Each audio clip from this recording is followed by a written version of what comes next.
ಎಲ್ಲವೂ ಅತ್ಯುತ್ತಮವಾಗಿಲ್ಲದಿದ್ದರೂ ಪರವಾಗಿಲ್ಲ. ಎಲ್ಲ ಕ್ಷಣಗಳಲ್ಲಿ ಅತ್ಯುತ್ತಮವಾಗಿರಬೇಕೆಂದೇನೂ ಇಲ್ಲ. ನಿಮ್ಮೊಂದಿಗೆ ನೀವು ಸಹಾನುಭೂತಿಯಿಂದ ಇರಬೇಕು, ಸ್ವಲ್ಪ ತಾಳ್ಮೆ ಇರಬೇಕು. ಎಲ್ಲವೂ ಎಲ್ಲರಿಗೆ ವಿವರಿಸುವ ಅವಶ್ಯಕತೆ ಇಲ್ಲ. ಕೆಟ್ಟ ಮನಸ್ಥಿತಿ ಇದ್ದರೂ ಕೂಡ ಪರವಾಗಿಲ್ಲ. ಅಲ್ಲಿ ಚಂದ್ರನಿಲ್ಲವೆಂದರೂ ಕೂಡ ಪರವಾಗಿಲ್ಲ. ನಿಮಗೆ ಯಾವಾಗಲೂ ಹುಣ್ಣಿಮೆ ಚಂದ್ರ ಬೇಕಾ? ಆ ರೀತಿ ಪ್ರಕೃತಿಯಲ್ಲಿಲ್ಲ. ಯಾವಾಗಲೂ ಬದಲಾಗುತ್ತಿರುತ್ತದೆ.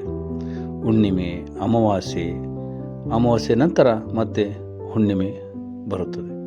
ಆ ರೀತಿ ಮಾನವನ ಮನೋವಿಜ್ಞಾನದಲ್ಲಿಯೂ ಕೂಡ ಕೆಟ್ಟ ಮನಸ್ಥಿತಿ, ಒಳ್ಳೆಯ ಮನಸ್ಥಿತಿಗಳಿರುತ್ತವೆ. ಅವುಗಳೊಂದಿಗೆ ಬೆರೆಯಬೇಕು. ಅದಕ್ಕಾಗಿ ತಲೆ ಕೆಡಿಸಿಕೊಳ್ಳಬಾರದು. ಅದು ಮುಖ್ಯ. ನೋಡಿ, ಕೆಲವರು ನನ್ನ ಜೊತೆ ಇದ್ದಾರೆ, ಅವರೊಂದಿಗೆ ಮಾತನಾಡುತ್ತೇನೆ. ಯಾರೂ ಇಲ್ಲವೆಂದರೆ ತಲೆ ಕೆಡಿಸಿಕೊಳ್ಳುವುದಿಲ್ಲ.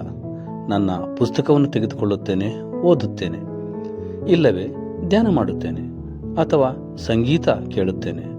ನನ್ನ ಜೊತೆ ನೀವು ಇರುವಾಗ ಆ ಮ್ಯೂಸಿಕನ್ನು ನಿಲ್ಲಿಸಿ ಬರುತ್ತೇನೆ. ನೀವು ಮರಳಿ ಹೋದ ಮೇಲೆ ಮತ್ತೆ ಸಂಗೀತ ಕೇಳಲು ಹೋಗುತ್ತೇನೆ. ಹಾಗೆ ನನ್ನ ಕೆಟ್ಟ ಮನಸ್ಥಿತಿ ಇದ್ದಾಗ ಯಾವುದೋ ಕಾರ್ಯ ಮಾಡುತ್ತೇನೆ. ಒಳ್ಳೆಯ ಮನಸ್ಥಿತಿ ಇದ್ದಾಗ ಮತ್ತೆ ಯಾವುದೋ ಕೆಲಸ ಮಾಡುತ್ತೇನೆ. ನಿಮ್ಮ ಕೆಟ್ಟ ಮನಸ್ಥಿತಿಯನ್ನು ಕೂಡ ಒಳ್ಳೆಯ ಕೆಲಸಕ್ಕೆ ಉಪಯೋಗಿಸಬಹುದು. ನಿಮಗೆ ಹುಷಾರಿಲ್ಲವೆಂದರೆ, ಹೊಟ್ಟೆ ನೋವಿದೆ, ಊಟ ಮಾಡಲಾಗುತ್ತಿಲ್ಲ, ಮ್ಯೂಸಿಕ್ ಕೇಳಿ.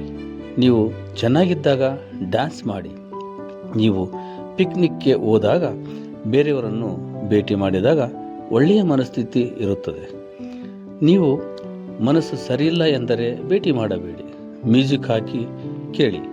ಬಿಸ್ಮಿಲ್ಲಾ ಖಾನ್ರವ್ರದ್ದು, ಪಂಡಿತ ರವಿಶಂಕರ್ ಅವ್ರದ್ದು, ಭೀಮಸೇನ್ ಜೋಶಿಯವ್ರದ್ದು ಅವರ ಸಂಗೀತ ಕೇಳಿ. ಮನಸ್ಸು ಸರಿ ಇಲ್ಲದಿದ್ದಾಗ ಮ್ಯೂಸಿಕ್ ತುಂಬ ಅನುಕೂಲ. ನಿಮ್ಮ ಸಮಯವನ್ನು ಒಳ್ಳೆಯ ಮನಸ್ಥಿತಿಗೆ ಉಪಯೋಗಿಸಿ. ನಿಮ್ಮ ಮನಸ್ಥಿತಿ ಸರಿ ಇಲ್ಲವೆಂದಾಗ ಒಬ್ಬರೇ ಇದ್ದೀರಿ, ಯಾರನ್ನೂ ಭೇಟಿ ಮಾಡಬೇಡಿ. ಆಗ ಪಂಡಿತ ರವಿಶಂಕರ್ ಅವರ ಸಿತಾರನ್ನು ಕೇಳಿ.